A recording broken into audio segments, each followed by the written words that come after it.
Today's topic is cheat meals and whether or not you should have one. Now, this isn't about good foods versus bad foods. I utilize flexible dieting and believe that all foods can be incorporated into your diet as long as you adhere to your calorie and macronutrient intake. So when I say cheat meal, I'm not referring to a specific type of food.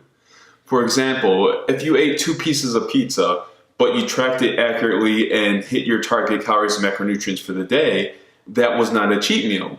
Everything was still in accordance with your normal diet. You hit your target calories and macros, so everything's good.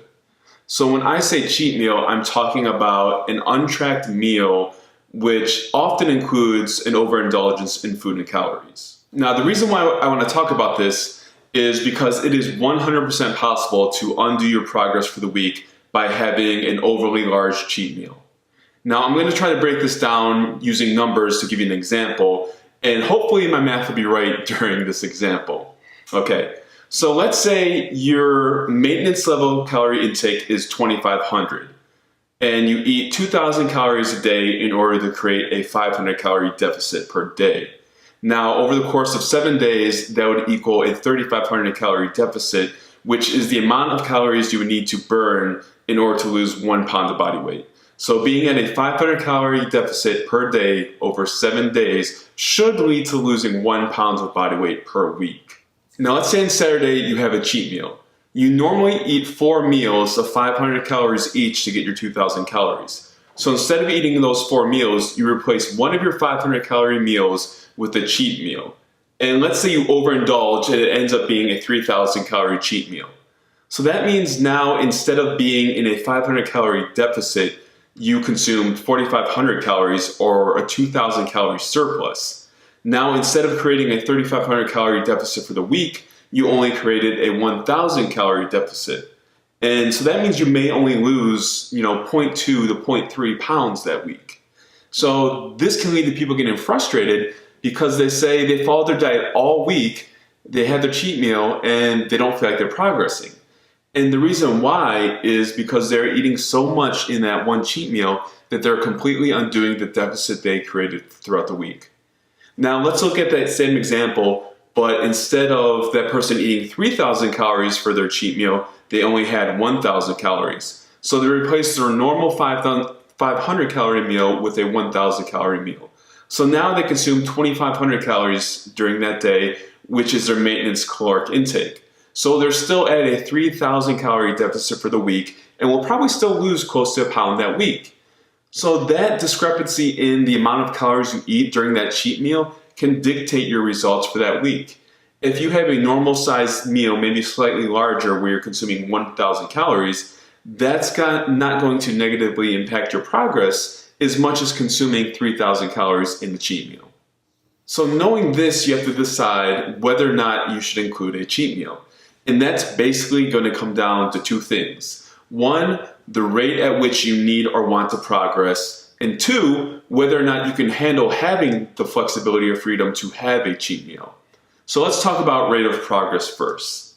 Now we can look at this as 2 groups of people. One being someone in a contest prep scenario where they need to lose weight at a certain rate or need to be at their all-time best by a certain date.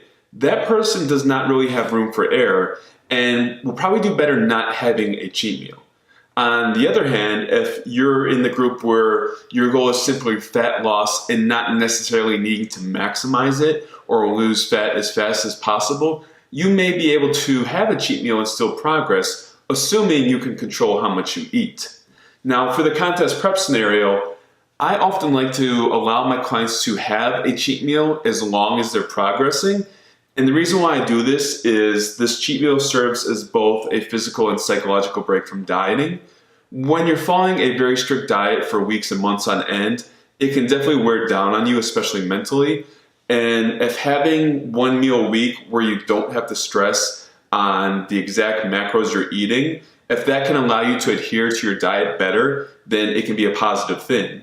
Now, if having that ability or flexibility to have a cheat meal leads to you overeating and not progressing, then I would opt for that person to instead to have a controlled carb refeed, a high carb day, because that's going to allow you to track things much more accurately and manipulate and control things to ensure you're progressing. Because again, with contest prep, you need the progress at a certain rate and you need to look a certain way on a certain date. Whereas someone who is not dieting for a specific date, let's say they have their cheat meal and they're not progressing even though they should be based on their caloric intake during the week. I'll ask that person what they're eating, and if I feel that that cheat meal is too big of a meal or contains too many calories, I'll have them dial it back to a more reasonable amount. And if they can do that in progress, then fine, they can continue with that weekly cheat meal.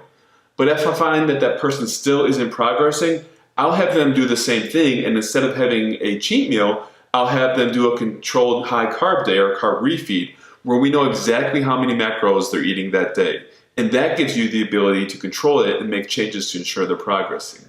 If someone can't simply have a normal sized meal, if they're the type of person that once they eat something, they basically lose it and eat too much, they're probably better off not having a cheat meal at all. For example, if someone goes out and has a burger and fries, and then they stop over at Krispy Kreme on the way home and pick up a dozen donuts, and then they go home and eat some other stuff, and then they wake up the next morning and go get pancakes because they're still hungry, and their one cheat meal ends up turning into a multi-meal or more multi-day binge, then obviously having a cheat meal is not productive to them or their results, and they would be much better off controlling their intake.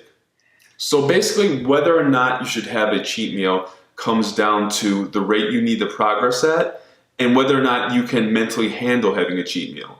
In my mind, having a cheat meal or a meal where you don't have to stress on what you're eating is very healthy, especially psychologically, I mean. Now, if you're in contest prep, you may not have that luxury of being able to have a cheat meal. You may have to have a structured high carb day in order to progress. But if you're simply looking to lose weight and don't have to maximize the rate you're losing weight, you may be able to implement that cheat meal and have that diet break. So really, again, it comes down to the rate you need the progress at and whether or not you can handle a cheat meal. There is no one-size-fits-all answer to this, so this is honestly something you're gonna have to decide for yourself.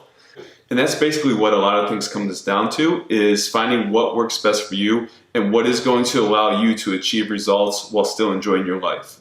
I hope this video will help you decide whether or not you want to implement a cheat meal or whether you feel like you would do better on a high carb day. Again, this is something you can decide for yourself based on your rate of progress. Thanks for watching and have a great day.